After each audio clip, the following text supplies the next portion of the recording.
It is the stimulation that we choose, where we give our attention, that matters so much more. We are back talking that daily Vedantic. If you thought I was going to say daily Vedantic, then kudos to you. You've been listening to a few episodes.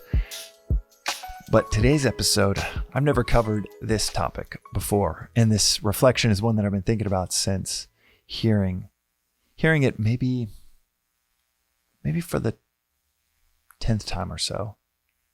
But it finally starting to sink in so many times. It's basically a convention now where I have to hear something. We all have to hear things that are maybe just outside of our conventional views. I have to hear them over and over and over again. 10 times, 20 times before they really start to sink in. But I heard this quote the other day that what is a novelty for one generation becomes a convention for the next. And I thought about that, and even in the macro side of things, it feels like what is novelty 5 years in, 10 years go by and it becomes a convention. I mean, there are literally driverless cars on the street right now here in Los Angeles. Those Waymo cars from Google where there isn't a driver. And we're all like walking around like that's normal. 10 years ago, that sounded insane. I remember when Uber started talking in 2012, 2013 about a future of driverless cars. Not only novelty, that was insanity. And now, about 10 years later, it's like it ain't no thing when you see one driving by. Just crazy how fast the world we live in, how fast we can digest a new concept and it just becomes convention.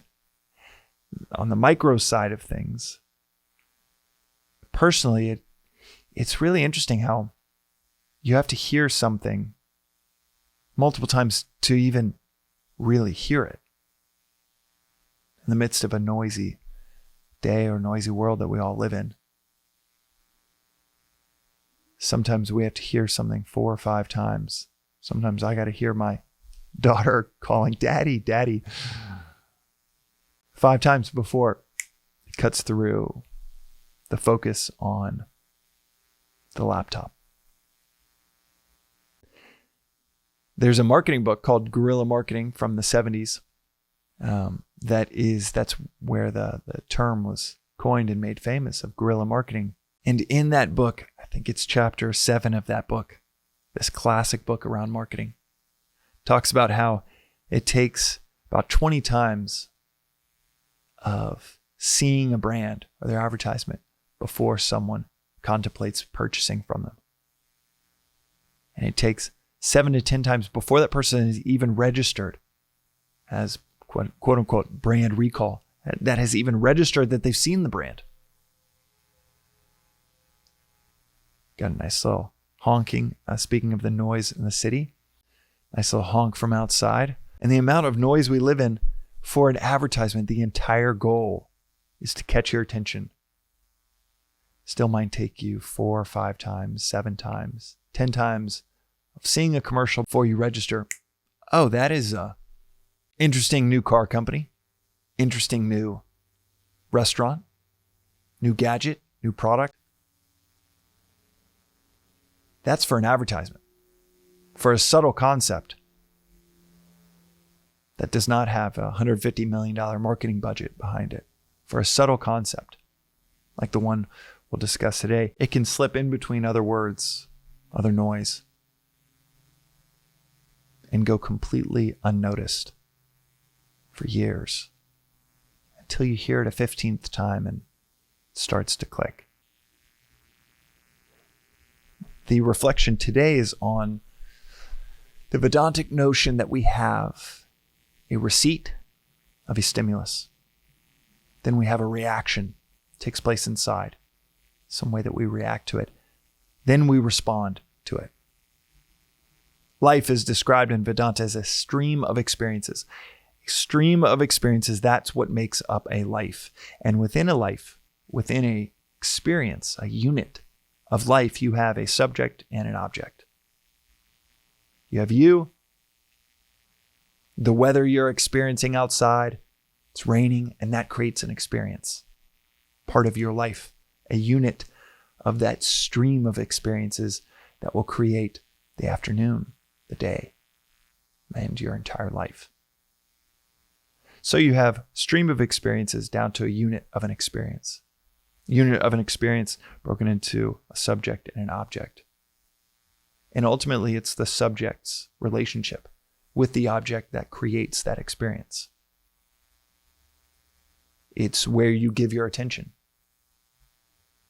that then creates the perceptivity of that stimulus, that then has a reaction within you. And then you have your response to that stimulus. To dial into part of that a bit further, it's where you place your attention. Many of us might think, no, if something stimulates me, it's not me placing my attention, it's the other way around. It's that experience, that stimulus, that's grabbing my attention. But imagine the times that you've driven your car down the highway, where you thought about something at work or family and kind of zoned out, especially on like long road trips. A journey you've made multiple times down a highway that you can almost unconsciously drive down. You are hurling down this highway with 2,000 pounds of metal, and yet your mind can be elsewhere, and then you come back to and you're like, wow, we're almost here. Or how did 45 minutes go by? That's an example where there was stimulation. There were stimuli, but there was very little receipt, conscious receipt of them as you somewhat unconsciously just kept driving. So a fundamental aspect of our experience is where we place our attention within the realm, within that dynamic of the environment, these objects of our attention. Which ones do we choose? Which ones feel most relevant to us?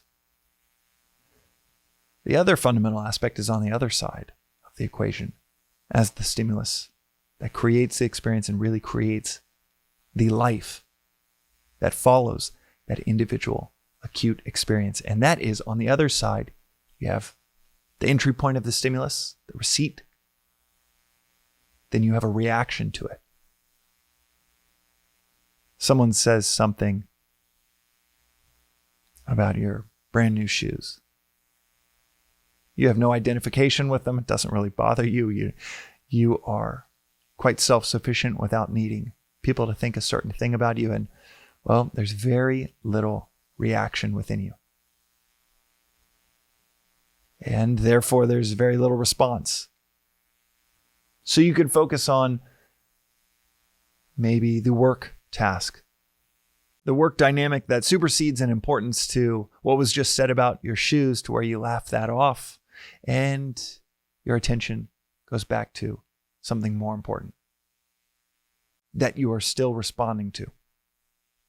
Maybe it's a fire at work where you're putting it out, you're handling it, you're dealing with all of the different emails, phone calls you need to make, and you're focused on that in the midst of a comment about your shoes. It's the highway that you're just, some people are saying certain things about what I'm wearing, and I just don't have that much of a reaction internally around it. Or the opposite. Someone says something and you have a whole lot of your identity tied into what your coworkers think of you, what they think of your apparel choices, the shoes that you bought that you really wanted to impress. You wanted them to have this specific reaction. The people that saw them, and it's not quite getting that reaction. It's getting something that produces a reaction of shame within you. That then the response is an inability to focus on the work task that now you deem as less important than your personal identity being questioned. And your response is, how do I address this? Did I make a mistake? How do I learn from this potential mistake? How do I improve? Is this person's opinion as valuable as these other 3 opinions I care about? And so on. That life, a life, is made up of this series of experiences that is made up of stimulus, reaction, response. So where does this become practically helpful in our lives? What clicked in the last few days is something that Swami said in one of his lectures, that everything is satsang. Satsang is the Sanskrit word for community in truth. And satsang is not just the other people that you grab a meal with, that you go out with, that you talk to, that you're on a group text thread with. Our satsang is everything that we are receiving. The TV shows that we watch, the social media accounts that we follow, the social media that we dive into, the YouTube channels, the music. All of these things make up our community of either truth, which is satsang, or community of the false, dosang. But dispensing with the Sanskrit words for it, we are either surrounding ourselves with a community of truth, a community in the pursuit of truth, or a community that is the alternative to that, in pursuit of the false, the unreal. And this notion and almost the marriage of these 2 things really hit home recently, where you have your receipt, reaction, response. And everything is satsang, is the input to the receipt, reaction, response. And the analogy, the marriage between these 2 interesting concepts on their own, but ultimately fused together and far more powerful in combination than each of them are in isolation, is this notion that this comes from Holocaust of Attachment. Maybe the best on-ramp to this philosophy. Quick read, you could read the whole book in an hour. But Holocaust of Attachment. The analogy that is used there is that a manufacturing plant, what products are produced in a manufacturing plant are going to be a result, and the quality of those products are going to be a result of the inputs that are received by that manufacturing plant. Low quality steel is going to, no matter how ornate, no matter how ambitious the product designs might be, low quality steel as the input is going to result in a low quality product. Low quality marble, it could be Michelangelo, and it will break, crumble, and you don't get David. What we put in, the inputs in our lives, in our experiences, that's part of our response, which I'll get to in a second. What we put in is the most deterministic aspect of what we get out of our experiences. So where is our control? As we've said before, the dynamic between free will and predetermination within the philosophy of Vedanta is very simple. You are a product of your past. You cannot escape it. You're a product of the past. This moment right now is inescapable, and it was going to happen. But this philosophy also says you are a producer of your future. You are the fundamental aspect that is going to choose, determine, shift all future events. You cannot escape this very moment, but this very moment is where you become the author of all future moments. Perhaps not the objects of your experience, but your relationship to them. Perhaps not the stimulus, but your reaction to that stimulus. And that internal reaction, you have another layer of defense. You then get the choice of your response to that reaction. Someone makes a snide remark in an email. Do you write one back?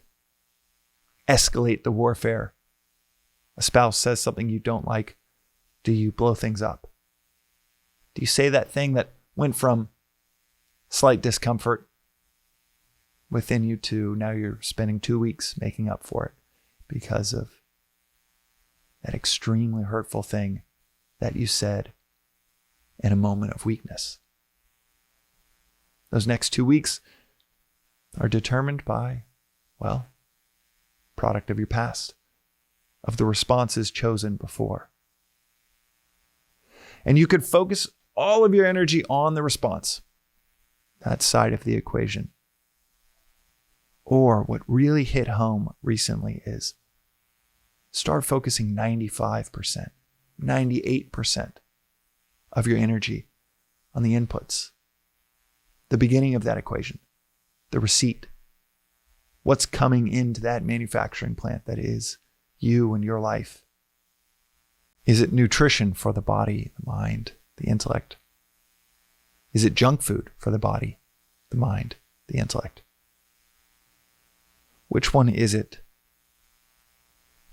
And which life do you want to lead? Which stream of experiences do you want to be in?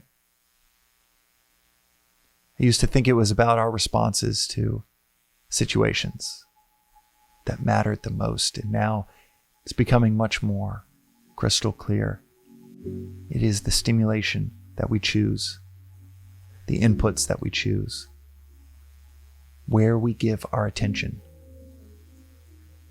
That matters so much more. That is today's reflection on the Daily Vedantic. We'll see you next time.